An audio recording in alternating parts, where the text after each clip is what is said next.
Hello everyone, स्वागत है आपका हमारे चैनल पे। और आज है 19 नवंबर और हम लोग यहाँ पे इम्पोर्टेंट न्यूज जो कि एग्जाम के लिहाज से काफी महत्वपूर्ण होता है वो देखेंगे। सबसे पहले मैंने जो आर्टिकल में कवर किया ना, मणिपुर को लेकर थोड़ा सा स्टोरी समझते हैं। पहले हम लोग फैक्ट पे बात करेंगे, जो एग्जाम में क्वेश्चन डायरेक्ट पूछते हैं वो भी बात करेंगे हम लोग। मणिपुर में क्या हो गया, लगभग 19 महीने से 19 मंथ से जो है ना वहाँ पे हिंसा चल रहा है, जातीय संघर्ष चल रहा है। इसको अगर ऑफिशियली लैंग्वेज में बात करेंगे तो उसको जातीय संघर्ष बोलते हैं वहां पे। ठीक है, वहां पे हिंसा देखने को मिल रहा है, मर्डर देखने को मिल रहा है, कानून व्यवस्था वहां पे चरमरा गया है। सरकार, सुप्रीम कोर्ट, केंद्र सरकार सारे भरसक प्रयास कर रहे हैं, फिर भी यहाँ पे स्थितियां जो है कंट्रोल पे नहीं आ रही है, वहां पे शांति बहाल नहीं हो पा रहा। ठीक है, अभी सारे लोग जो है यहाँ पे केंद्र सरकार हो गया, राज्य सरकार हो गया, सुप्रीम कोर्ट भी यहाँ तक का विवाद कर चुका है, फिर भी 19 महीनों से मणिपुर न्यूज में है, वहां पे हिंसा जो है रुक नहीं रहा है। इसके पीछे वजह बता देते हैं आपको, क्या वजह है। देखिए, वहां पे कुकी और मैतेई दो ट्राइब रहते हैं मणिपुर में। ठीक है, तो मैतेई ट्राइब जो है ना, उनको एसटी का दर्जा देने को लेकर जो है यहाँ पे कुकी कम्युनिटी में क्या हो गया, रोष उत्पन्न हो गया। ठीक है, यहाँ पे आप समझ सकते हैं कि जो कुकी और मैतेई जो है यहाँ पे ट्राइब, इनको एसटी का दर्जा देने को लेकर यहाँ पे कुकी लोगों में नाराजगी था और इसी को लेकर हिंसा यहाँ पे चल रहा है। तो ये स्टोरी आप समझ पा रहे हैं ना, ये 19 महीने से कंटिन्यू चल रहा है। अभी आरएसएस, राष्ट्रीय स्वयंसेवक संघ के जो प्रमुख है मोहन भागवत, उन्होंने कहा कि सरकार को गंभीरता से लेना चाहिए, चाहे केंद्र सरकार हो चाहे राज्य सरकार हो, सभी को यहाँ पे मिलकर, ठीक है, बातचीत कर कूटनीतिक तरीके से यहाँ पे इसको सॉल्व करना चाहिए, क्योंकि ये बहुत लंबा चला जा रहा है और हमारे देश को 2047 तक क्या बना है, डेवलप कंट्री बना है। तो ऐसे में कैसे होगा, अब समझ पा रहे हैं ना। पूछ रहे हैं कि भारत के सामने इंटरनल चैलेंजेस क्या क्या है। तो राज्यों के बीच में जो आप देख रहे हैं, हिंसा देख रहे हैं, कानून व्यवस्था का यहाँ पे जो व्यवस्था चरमरा गया है मणिपुर में, वो देख रहे हैं। यहाँ पे सरकार की गंभीरता से जो है लागू नहीं कर पा रही है यहाँ पे। ठीक है, ये सब कारण है। एग्जाम क्या क्वेश्चन पूछेगा, मणिपुर का लोकेशन याद रखिएगा, मैंने मैप लगा चुका हूं यहाँ पे, आगे पीडीएफ में मणिपुर को लेकर देखिएगा। मणिपुर जो है नागालैंड के साथ सीमा साझा करता है और असम के साथ करता है और मिजोरम के साथ करता है। ठीक है, मिजोरम के साथ। तो आप लोग देख लीजिए मणिपुर का लोकेशन में कौन कौन सा राज्यों के साथ सीमा साझा करता है, बहुत महत्वपूर्ण है। मणिपुर में एक लोकटक झील है, वो भी आप ध्यान रखिएगा, वो भी एग्जाम में पूछे जा सकते हैं, क्योंकि बहुत बार एग्जाम में क्वेश्चन पूछा गया है। ये कन्फ्यूशियस है। ठीक है, इनका जो लेख है कि क्रोध का मतलब क्या होता है, दूसरों की जो गलतियां है ना उसका सजा स्वयं को देना। अगर कभी भी क्रोध आए ना तो उसके परिणाम के बारे में देख लीजिएगा कि क्रोध करने से मुझे कुछ लाभ मिल रहा है, नहीं मिलेगा। क्रोध करने से कभी भी किसी को लाभ नहीं मिलता है। आप क्या करते हैं, मान लीजिए क्रोध आता है तो दूसरों की जो गलतियां हैं उसका सजा आप अपने स्वयं को देते हैं। इसलिए क्रोध नहीं करना है, मन को हमेशा शांत रखना है और अपने जीवन में उसको उतारना है। कन्फ्यूशियस का है। और इस जो आप देख रहे हैं ना यहाँ पे कोटेशन, इसको आप आंसर राइटिंग में यूज कर सकते हैं। अब बात करेंगे यहाँ पे लक्ष्य से दूर, कुल मिलाकर कॉप 29 के बारे में बात करेंगे हम लोग। थोड़ा सा स्टोरी समझ लीजिए। देखिए, कॉप 29 जो है ना, कॉन्फ्रेंस ऑफ पार्टीज का फुल फॉर्म होता है, याद रखिएगा।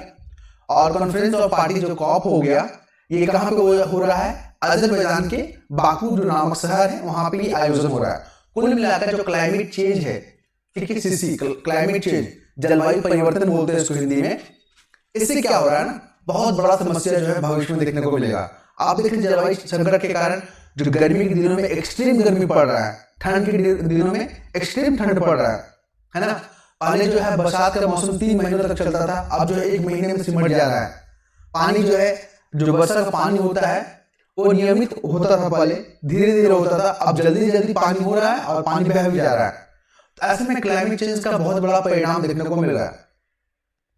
यहां पे बात करेंगे, कॉप 29 सम्मेलन हुआ है, तो इसमें जो डेवलपिंग कंट्री हैं, जो ग्लोबल साउथ कंट्री हैं, जो गरीब देश हैं, जो विकासशील देश हैं, उनको फंड चाहिए ताकि हम क्लाइमेट चेंज से निपट सके। लेकिन जो डेवलप कंट्री है ना, वो लोग पहले अपने आप को डेवलप कर चुके हैं, लेकिन फंड देने से, टेक्नोलॉजी को ट्रांसफर करने से मना कर रहे हैं। तो ऐसे में जो डेवलपिंग कंट्री है वो लोग क्लाइमेट चेंज से कैसे निपटेंगे। जो आज वर्तमान में डेवलप कंट्री बने हुए हैं, वो तो प्राकृतिक संसाधन का दोहन कर चुके हैं, उनके कारण ही ना क्लाइमेट चेंज हो रहा है, क्योंकि वो लोग कार्बन का उत्सर्जन कर रहे हैं और ग्लोबल वार्मिंग को बढ़ा रहे हैं। इसका इम्पैक्ट जो है डेवलपिंग जो कंट्री उन पर ज्यादा देखने को मिल रहा है। वहां पे भूखमरी, वहां पे आपदा देखने को मिल रहा है ना। तो बहुत बड़ा मसला है। पूछेगा मेंस में पूछता है कि COP29 जो क्लाइमेट चेंज को लेकर निपटने को लेकर जो विकासशील देशों के सामने जो चैलेंजेस है वो क्या है, तो फंड नहीं है इनके पास, ना ही इनके पास वो है टेक्नोलॉजी है। जब विकसित देश से मांगा जाता है डेवलप कंट्री से तो लोग मना कर देते हैं या टाल मटोल कर देते हैं। ऐसे में क्लाइमेट चेंज से कैसे निपटा जाएगा? क्लियर है? हाँ, तो दो फैक्ट याद रखिए कि COP29 जो है ना, ये सम्मेलन कहाँ पे हो रहा है? अजरबैजान, ठीक है, अजरबैजान के बाकू में हो रहा है। ये पहला फैक्ट हो गया। और भारत ने प्रमुखता से अपनी बात को रखा है ग्लोबल साउथ के संदर्भ में कि अगर क्लाइमेट चेंज से निपटना चाहते हैं तो पूरे देश को एकजुट होना होगा, और जो हमारे जो डेवलपिंग कंट्री है उनको फंड देना होगा, उनको टेक्नोलॉजी शेयर करना होगा। ये बात कही गई है इस आर्टिकल में। अब आते हैं जहरीली जो हवा है, आप देख रहे हैं ना जो वायु प्रदूषण हो रहा है, आप जिस शहर में रह रहे हो ना वहां पर भी वायु प्रदूषण देख रहे होंगे आप, ठीक है। लोग ज्यादा देर तक बाहर नहीं रह पा रहे हैं क्योंकि इतना धूल है, इतना डस्ट है, इतना जो वो हवा है, हवा की एकदम खराब हो गई है। दिल्ली के एग्जाम्पल आप दे सकते हैं। दिल्ली की स्थिति तो हमेशा हमको लगता है कि 365 दिन न्यूज में रहता है, क्योंकि वो हमारा एक तो नेशनल कैपिटल रीजन है पहला वो, और दूसरा क्या है पॉल्यूशन के कारण काफी न्यूज में रहता है। अगर पूरे विश्व में की अगर बात करें तो ठीक है, तो जो भारत का दिल्ली शहर है वो बहुत एक्सट्रीम कंडीशन में है। वहां की जो जलवायु है, वहां का जो आबोहवा है दिल्ली का बहुत खराब कंडीशन में है। और भारत में अगर बात करें, भारत के संदर्भ में अगर बात करें तो जितने भी कैपिटल हैं उनमें सबसे बदतर स्थिति दिल्ली का है। यहाँ पे जब पूरा आर्टिकल को पढ़ेंगे ना तो आपको दो चीज समझ में आएगा कि जो क्लाइमेट चेंज है ना, जलवायु परिवर्तन है, उसके क्या क्या परिणाम देखने को मिलेगा। आपको मेंस में पूछेगा कि जलवायु जो परिवर्तन से आप क्या समझते हैं, इसके क्या परिणाम है, इसके पीछे क्या कारण है, और सरकार ने इससे निपटने के लिए क्या क्या स्कीमें या योजनाएं या राष्ट्रीय स्तर पे या अंतरराष्ट्रीय स्तर पे चला रखे हैं, टिप्पणी करें। तो मेंस में ऐसा क्वेश्चन पूछेगा आपसे, बहुत बार पूछा भी है। अगर आपने मेंस दिया होगा, जैसे कि मुझे अनुभव है, मैंने दिया है, तो मुझे जो क्लाइमेट चेंज को लेकर, एनवायरमेंट को लेकर 2 से 3 टॉपिक पे क्वेश्चन रहता ही रहता था, ठीक है। चाहे आपका वायु प्रदूषण से लेकर हो, जल प्रदूषण से लेकर हो, खाद्य संकट की बात करें, या आपका ये जो जनरल टॉपिक है क्लाइमेट चेंज को लेकर, तो इस पर टॉपिक पे पूछे ही क्वेश्चन हर एग्जाम में पूछेगा आपसे। चाहे मेंस का कोई भी स्टेट पीसीएस का दे लीजिए, चाहे यूपीएससी का दे लीजिए, वहां पे इस तरह के प्रश्न पूछे जाते हैं, ठीक है, ध्यान रखिएगा। तो अगर हम बात करेंगे परिणाम को लेकर, कुछ नहीं करना, छोटा सा आपको यहाँ फ्लो चार्ट बना लेना है, क्लाइमेट चेंज की यहाँ पे प्रभाव लिखना है यहाँ पे, ठीक है। क्योंकि मेंस जब आप दीजिएगा ना बहुत कम समय में मिलता है आपको, कि कम समय में रहते हुए क्वेश्चन को समझते हुए अपने आंसर राइट में लिखना। तो यहाँ फ्लो चार्ट बना के आप यहाँ पे दिखा सकते हैं, जैसे कि जो क्लाइमेट चेंज होता है ना वहां पे अम्लीय वर्षा, ठीक है, एसिड रेन देखने को मिलेगा आपको, ठीक है, बर्फीली चोटियों का पिघलना, ठीक है। तो यहाँ पे जो बर्फ है वो पिघल जाएगा, पिघलता हुआ दिखेगा। फिर आप देख रहे हैं जो समुद्री जल स्तर है, स्तर का बढ़ना हो जाएगा, ठीक है। जो सी लेवल था पहले इतना हुआ करता था लेकिन बढ़ चुका है। यहाँ पे क्या होगा, बाढ़ जैसी समस्या देखने को मिलेगा। फिर रेगिस्तान बढ़ता हुआ नजर आएगा, उसका दायरा बढ़ता हुआ आएगा। तो 5-6 पॉइंट आपको दिखा देना फ्लो चार्ट बना के, तो एग्जामिनर जो कॉपी चेक करने वाले हैं समझ जाएंगे कि हाँ इस बंदे को जो है टॉपिक पे समझ है। आगे बात करें यहाँ पे भारतीय समुद्री क्षेत्र को लेकर। देखिए अभी जो है ना समुद्र को लेकर काफी न्यूज में चल रहा है। छोटा स्टोरी बताते हैं कि भारत जो है ना, देखिए अपना ये भारत का मैप है, यहाँ पे हिंद महासागर देखने को मिलेगा, यहाँ पे अरबियन सी देखने को मिलेगा, यहाँ पे बे ऑफ बंगाल देखने को मिलेगा। तो भारत जो है समुद्री सीमा को कैसे छोड़ सकता है? अगर भारत ने इधर ध्यान नहीं देगा तो चाइना बैठा हुआ है यहाँ पे, है ना, और अन्य देश जो है इस पर नजर गड़ाए हुए हैं कि इस पर अपना दबाव ना ले, तो भारत कैसे पीछे रहेगा? तो भारत ने समुद्री क्षेत्र को, क्योंकि ये एक स्ट्रेटेजिक रणनीति के तहत समुद्री क्षेत्र को विकसित करना चाहता है भारत। तो जो एग्जाम में क्वेश्चन पूछेगा, लोथल पता है सिंधु सभ्यता का एक महत्वपूर्ण शहर है लोथल, जो कि बंदरगाह भी रहा था सिंधु सभ्यता में। तो यहाँ पे एक बनाया गया है राष्ट्रीय समुद्री विरासत परिषद। पूछेगा कि राष्ट्रीय समुद्री विरासत जो है किस शहर में बनाया गया, तो गुजरात के लोथल में। आगे सिंधु सभ्यता का पुराना शहर है ये। 2 फैक्ट हो गया। तीसरा फैक्ट क्या है कि सागरमाल जो परियोजना है उसको आप क्या समझते हैं? तो सागरमाला परियोजना से जो पोर्ट को यहाँ पे डेवलप करना है और कनेक्टिविटी को यहाँ पे प्रदान करना है। भारत को 2047 तक क्या बना है, डेवलप कंट्री बना है। तो उसके लिए कई रणनीतिक उपाय किए गए हैं, जैसे भारत मध्य पूर्वी यूरोप आर्थिक गलियारा पे काम कर रहा है, अंतरराष्ट्रीय उत्तर दक्षिण परिवहन गलियारा से स्कीम पे काम कर रहा है भारत, है ना। केरल में जो है ना बीजिजम जो बंदरगाह है इसको याद रखिएगा, महाराष्ट्र में बधावन जो है इसको याद रखिएगा, निकोबार में गैलाथिया है उसको याद रखिएगा, एक तरफ शहर का नाम दे देगा, दूसरी तरफ बंदरगाह का नाम दे देगा, बोलेगा मैचिंग करके आप बताइए। ठीक है, तो ध्यान रखिए, महत्वपूर्ण है ये। अब बात करेंगे यहाँ पे, अभी G20 सम्मेलन हो रहा है, इसका स्टोरी को समझिए। G20 में जो है ना अफ्रीकन यूनियन भी शामिल हो गया है, और अफ्रीकन यूनियन को शामिल करने में भारत का बहुत महत्वपूर्ण योगदान है।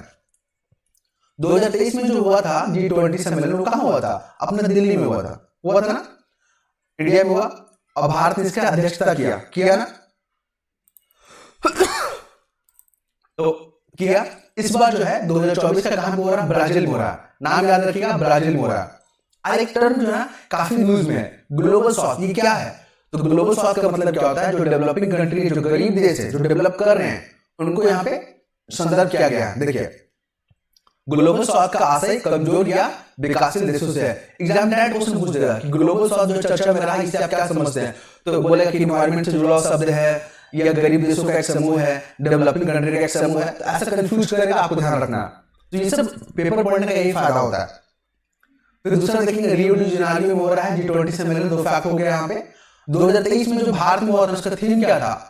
एक पृथ्वी, एक परिवार, एक भविष्य। इसको भी याद रखेंगे आप, महत्वपूर्ण है। और यहाँ पे भारत ने जो है ना विकासशील देशों के संदर्भ में उनके तरफ से महत्वपूर्ण मुद्दा उठाया कि भारत जो है ना हमेशा समर्थन करता है कि डेवलप कंट्री जो है फंड प्रोवाइड करें डेवलपिंग कंट्री को। ठीक है, तभी वो क्लाइमेट चेंज से लड़ सकेंगे। अब बात करेंगे कैग के बारे में। Controller auditor general full form होता है आर्टिकल 148 याद रखिएगा। हमारे संविधान में आर्टिकल 148 के तहत जो कैग के बारे में बात किया गया है। ठीक है, ये जो है ना वॉचडॉग का काम करता है। भारत सरकार या राज्य सरकार जो भी खर्च करती है, उसको ऑडिट करने का काम कैग करता है। और आपको बता दें, कैग से क्या क्या प्रश्न पूछा है, तो आर्टिकल पूछ लेता है।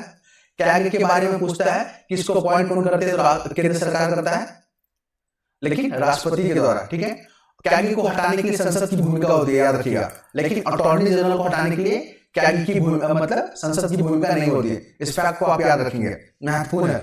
इस बार कैग के प्रमुख कौन बनेंगे? संजय मूर्ति। अगले जो कैग होंगे संजय मूर्ति होंगे, लेकिन वर्तमान कौन है? गिरीश चंद्र मुर्मू। ये देखिए, ठीक है।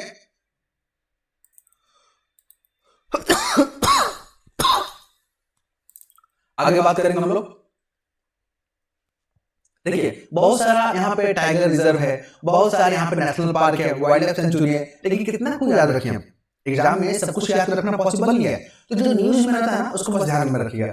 जैसे कि यहाँ पे हाथी को लेकर, हाथी हमला को लेकर जो है तमिलनाडु में जो सत्यमंगलम जो बाघ अभ्यारण्य है, ये न्यूज में आ गया। बोलेगा सत्यमंगलम जो बाघ जो फॉरेस्ट मतलब टाइगर रिजर्व है ना, किस राज्य में है? तमिलनाडु में। बस इतना याद रखिएगा इसको, सत्यमंगलम है ना, महत्वपूर्ण हो गया।